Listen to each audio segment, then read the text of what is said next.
muito bom dia, muito boa tarde, suponho que não será boa noite, aos que me estão a ouvir.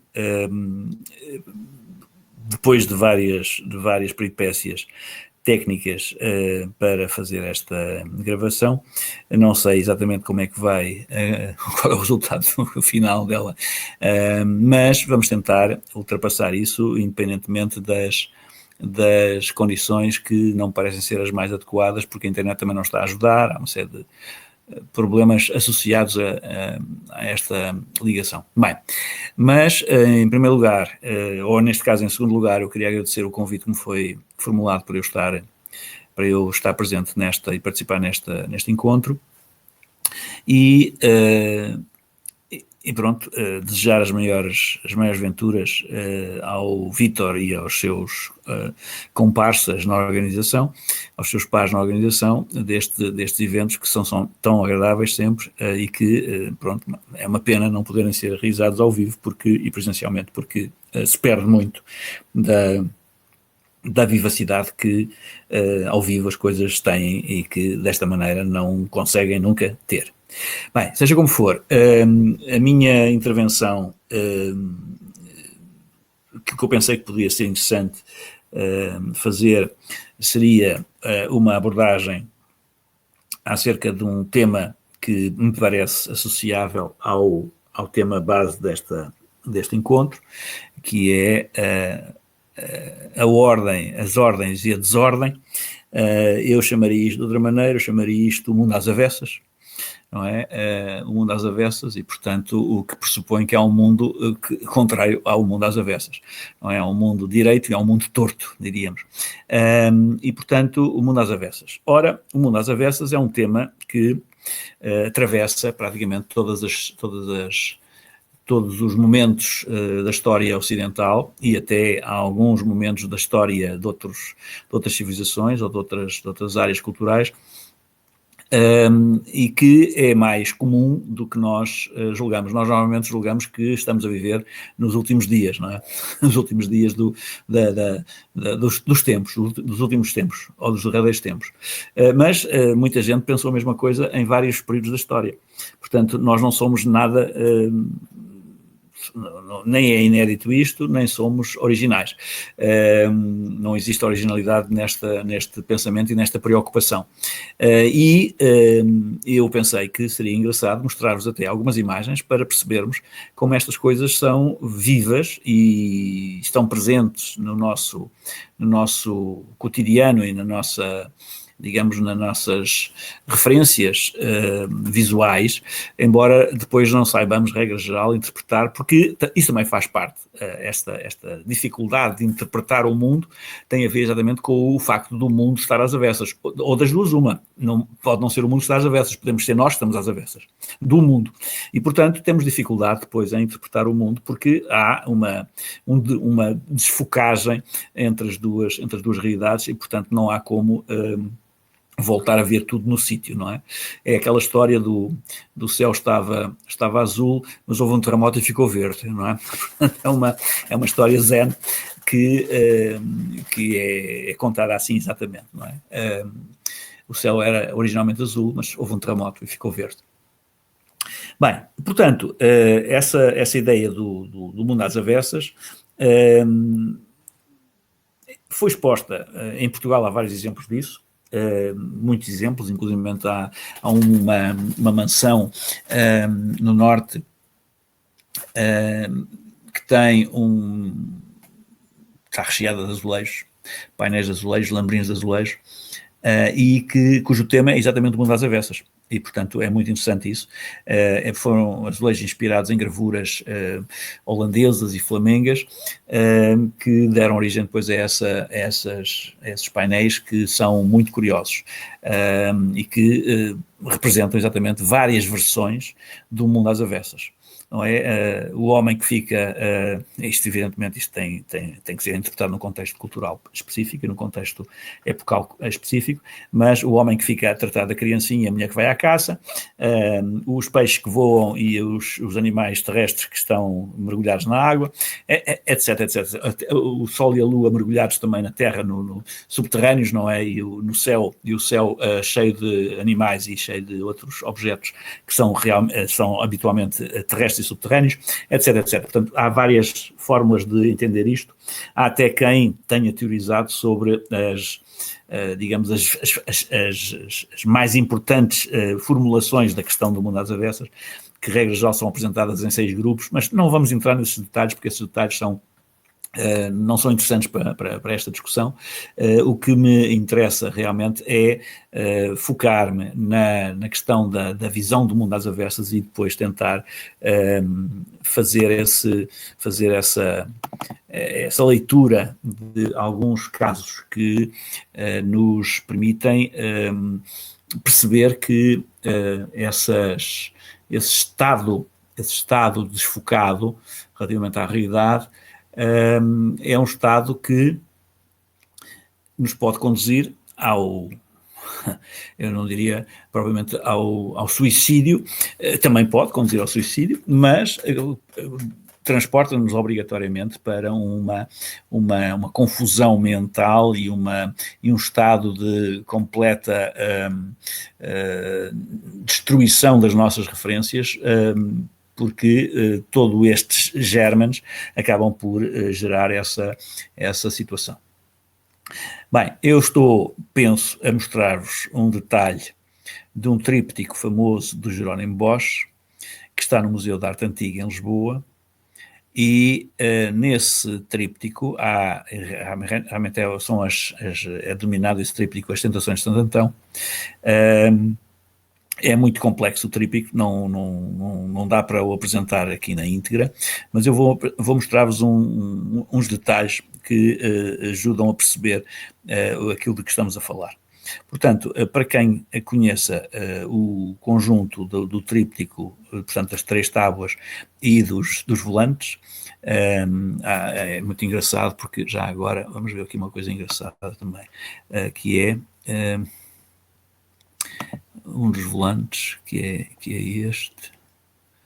Exatamente, vamos ver os 2 volantes primeiro.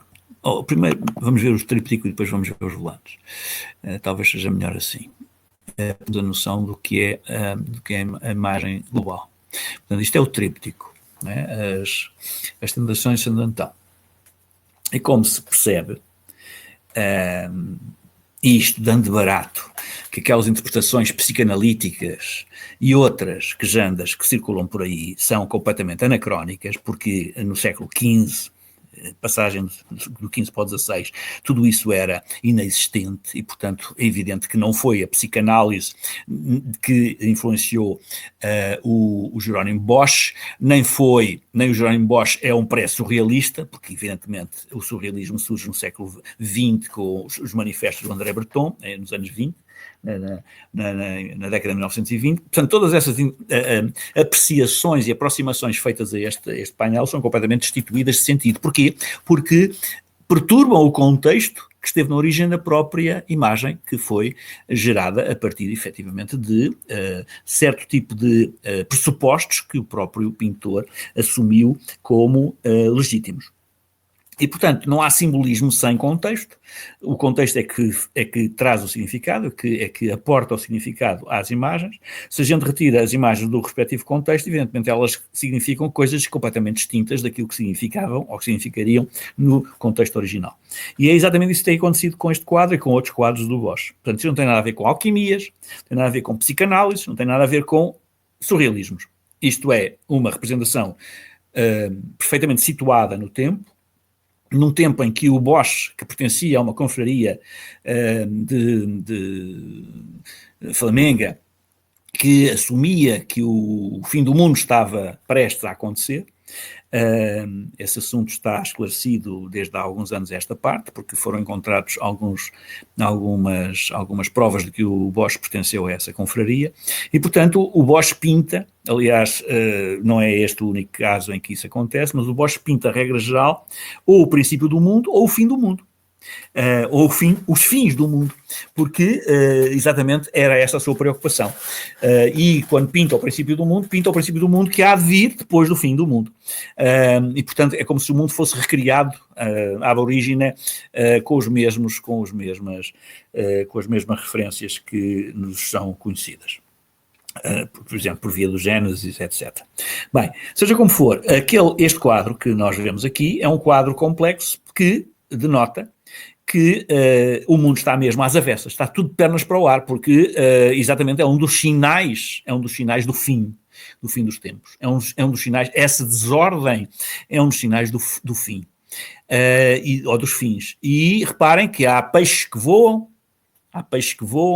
há animais estranhos que são híbridos, não é? Entre animal e humano. Há animais que têm também partes de plantas, estão associados, são híbridos com plantas. Está tudo fora do sítio, em suma. Está tudo fora do respectivo sítio. A desordem é total. E essa desordem total tem uma razão de ser, tem, digamos, uma causa. Essa causa também está representada e já lá vamos, mas isto é a imagem global do painel, em que temos o protagonista, que é o Santo Antão. O Santo Antão não tem nada a ver com o Santo António. O Santo Antão é um santo do deserto do Egito, que é representado nos três painéis, no painel central e nos volantes, e curiosamente, num painel à nossa esquerda, ele está representado duas vezes, uma voando num peixe, no céu, e desfalecido na terra.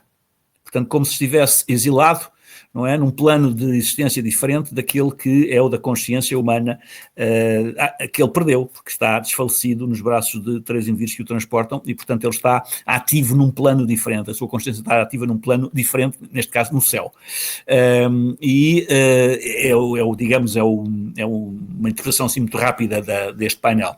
No painel à nossa direita, vemos-o sentado, com um livro semi-aberto, semi-escondido pela sua capa, e vemos outra coisa curiosa, é que ele está a olhar para nós, ou seja, ele está a fitar o observador do quadro. E, portanto, quando isso acontece, o observador do quadro está a ser chamado, a sua atenção está a ser chamada pelo protagonista ou pelo indivíduo que tem essa atitude para que preste atenção, para que tome atenção qualquer coisa que é preciso perceber, que está exposta, mas que é preciso prestar atenção detalhada. E a mesma coisa acontece no painel central, em que o próprio Santo Antão está ajoelhado no centro do quadro. Se tirarmos as diagonais, ele está rigorosamente no centro do quadro, e já lá vamos ver isso. Se repararmos com atenção, o Santo Antão está também a olhar para o observador. Vamos lá ver. Está aqui. Está a olhar para nós, não é? Reparem que ele está numa atitude, inclusivamente, de bênção, faz o gesto com a mão direita da bênção, e está a olhar para nós com um ar, quer dizer, não, é ineludível que ele está a olhar para nós. Portanto, está a chamar a nossa atenção. É como quem dissesse, pst, pst, oi, estou aqui, atenção, presta atenção, olha, estás perante qualquer coisa que é preciso decifrar, sem essa decifração não conseguirá chegar longe nem a entender o que se passa aqui. Bem, portanto, esta imagem, estas imagens são muito importantes por esse motivo, mas vamos ver agora os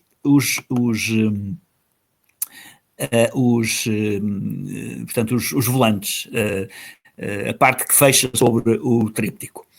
E os volantes são estes sépias, são estas imagens sépia, e queria chamar a vossa atenção para alguns aspectos curiosos também. Já voltamos ao tríptico, às três tábuas centrais, às três tábuas principais, mas é só para perceberem que logo à partida, mesmo com o tríptico fechado, nós temos aqui um sinal de que as coisas estão todas às avessas. Tudo às avessas.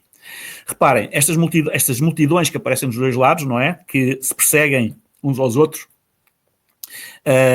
e que tem como figura, digamos, de polar a figura de um Cristo que transporta, num lado transporta a cruz, no outro lado que está a cair por terra, e todos se degladiam, todos se agridem, todos se comportam de uma forma muito agressiva uns com os outros. Isto é um dos sinais, inclusivamente não deixa de ser evidente isso, um dos sinais realmente da completa confusão, da completa anarquia, da completa falta de sentido das coisas e do bom senso. Mas, atenção, o bom senso e a ordem está representada. Só que está inacessível aos humanos. Deixem-me mostrar-vos, ver se consigo mostrar-vos isto. A imagem está, exatamente, já está boa. Reparem que no topo desta pedra, o que é que se vê? Vê-se o grau. Portanto, o grau, que é a representação da ordem absoluta, está lá, em cima de uma pedra. No entanto, o facto de lá estar não significa que a ordem impere nos homens. Os homens estão distraídos do grau. Ninguém sequer está atento ao grau. Ele está lá. E a ordem está lá. É omnipresente. Só que a desordem humana não tem capacidade para prestar atenção à ordem que está ali a presidir tudo isto. Portanto, esta imagem é uma imagem que nos pode dar a entender exatamente o sentido desta pintura, mas há muitos elementos engraçados para os quais eu podia chamar a vossa atenção. Vou mostrar-vos alguns para vocês perceberem que tudo isto é uma lição de quão diverso é o mundo, por um lado, e de quão complexo é e de quão confuso está. Portanto, são exemplos de seres híbridos e de seres monstruosos ou fantásticos que surgem na pintura do Bosch, em toda a pintura do Bosch. A pintura do Bosch, por outro lado, tem uma característica muito curiosa, é que a regra geral do Bosch inspira-se em provérbios que eram comuns na Flandres, portanto na região onde ele vivia, para servirem de mote aos seus quadros. E, portanto, nós podemos também encontrar muitas vezes sinais do significado dos seus quadros, ou sinais para o significado dos seus quadros, em provérbios que eram usados na época, que não coincidem rigorosamente com os nossos, mas que têm semelhanças com alguns dos nossos atuais, ou que nós veiculamos atualmente. Bem, seja como for, como vocês percebem, esta paisagem completamente ígnea, completamente em estado de colapso que aqui se vê, é mais um exemplo, não é, daquelas condições que fazem ou transformam este tempo particular no tempo do fim, ou no tempo que próximo do fim, ou no tempo que antecede o fim. Portanto, o mundo está em colapso. Não só a desordem reina, como o mundo está em colapso, exatamente por causa e por via dessa desordem. Mas quem é a causa dessa desordem? A causa dessa desordem está representada aqui. Vamos ver isto, tentar ver isto mais aqui vê-se melhor. Portanto, reparem que o Santo Antão é um personagem completamente distinto dos demais. Todos os demais têm qualquer tara, têm qualquer mutação na sua aparência. O Santo Antão é o único que mantém a sua aparência exatamente igual a si próprio e sem mutação. E é o único que também está concentrado num objeto. Por exemplo, ao lado dele estão ali uns fulanos a fazer uns negócios estranhos, não é? À porta do templo, reparem, porque isto é o templo, isto é uma representação, este espaço é uma representação da torre, deixem-me ver onde é que está, a Torre de Babel, ver se eu consigo encontrar aqui uma imagem melhor. Aqui está, a Torre de Babel, isto é a Torre de Babel, já semi-destruída, portanto também a desordem, neste caso, tem a ver com a desordem na comunicação também, não é? A desordem das palavras e nos conceitos. Lembrem-se que a Torre de Babel, no texto bíblico, representa exatamente a confusão gerada entre os povos por não se conseguirem entender, por falarem línguas distintas e não se conseguirem entender, e portanto isso evidentemente depois tem leituras a vários níveis, tem além da leitura histórica, que é a mais óbvia e literal. Depois há outras leituras, como sejam allegórica e anagógica, e essas têm outros sentidos que vão para além da simplesmente literal. Portanto, esse desentendimento depois tem outras conotações. E, num nível superior, no nível anagógico, esse desentendimento tem a ver não tanto já com as línguas, ou com as diferentes línguas, mas tem a ver com o estado de espírito que causa esta situação.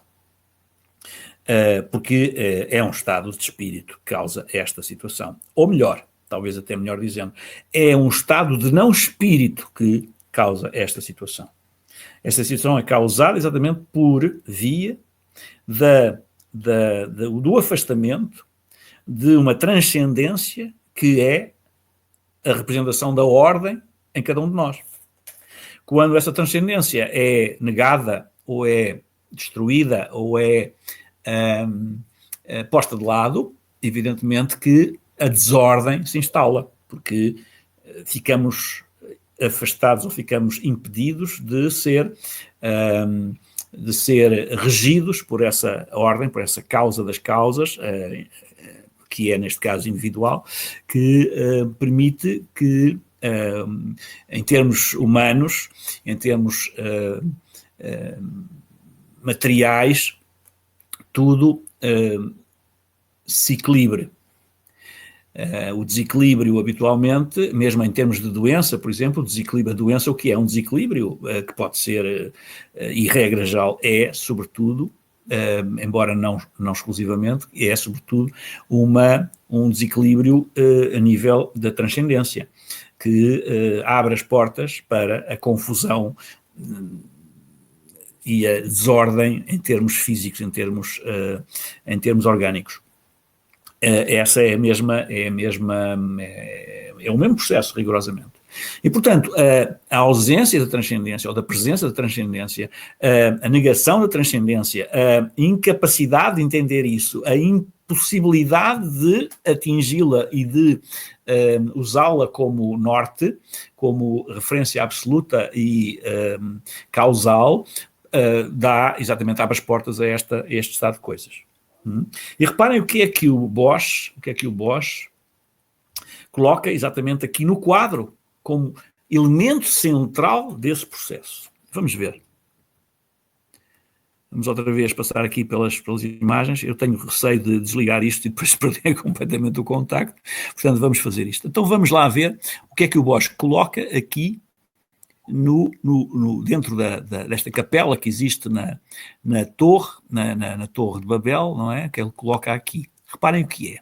Vamos lá descrever, para ser mais fácil. Temos um altar, temos uma vela acesa ao lado de um Cristo crucificado. E ao lado do Cristo e da vela, do lado esquerdo do altar, temos outro Cristo, só que vestido de preto. Mas é um Cristo. Não pode haver dois. Portanto, se o Cristo verdadeiro é aquele que está na cruz, o outro, quem pode ser? Exatamente, o anticristo. Está cá tudo, como veem. Este quadro nunca foi interpretado assim. Para que é que nos servem psicanálises, surrealismos e outras coisas mais, se aquilo que é fundamental não é lido nem sequer identificado? Nunca vi em nenhum livro, em nenhum estudo sobre este tríptico, a referência ao anticristo. E, portanto, o anticristo aparece aqui, e na lógica do Bosch, como um exemplo de algo que traz consigo a desordem, que traz consigo esse corte com a transcendência e, portanto, a prisão à materialidade, a prisão à confusão, ao hibridismo, ao pode ser que sim, pode ser que não, que dá origem aos achismos, não é? A que estamos habituados a assistir hoje em dia, em que tudo vale. E valendo tudo, nada vale, como sabemos. Bem, esta minha comunicação, evidentemente, é uma comunicação que eu penso que se centrou no fundamental, que é esta constatação da necessidade da transcendência, como diria, por exemplo, um famoso filósofo e professor francês, revolução sem Espírito Santo não leva a lado nenhum. E, portanto, é exatamente isso que se passa aqui. Revolução sem transcendência não é revolução coisa nenhuma, ou não leva a coisa nenhuma, não conduz para lado nenhum, a não ser para a confusão e para exatamente este fim das coisas e esta ausência de qualquer tino, de qualquer bom senso e de qualquer ordem, seja ela física, mental, espiritual até. Portanto, creio que o fundamental está dito, e não vou amassar-vos mais. Agradeço a vossa atenção e espero que tenha sido útil esta minha reflexão a partir de uma imagem do Jerónimo Bosch que está no Museu da Arte Antiga em Lisboa. Muito obrigado.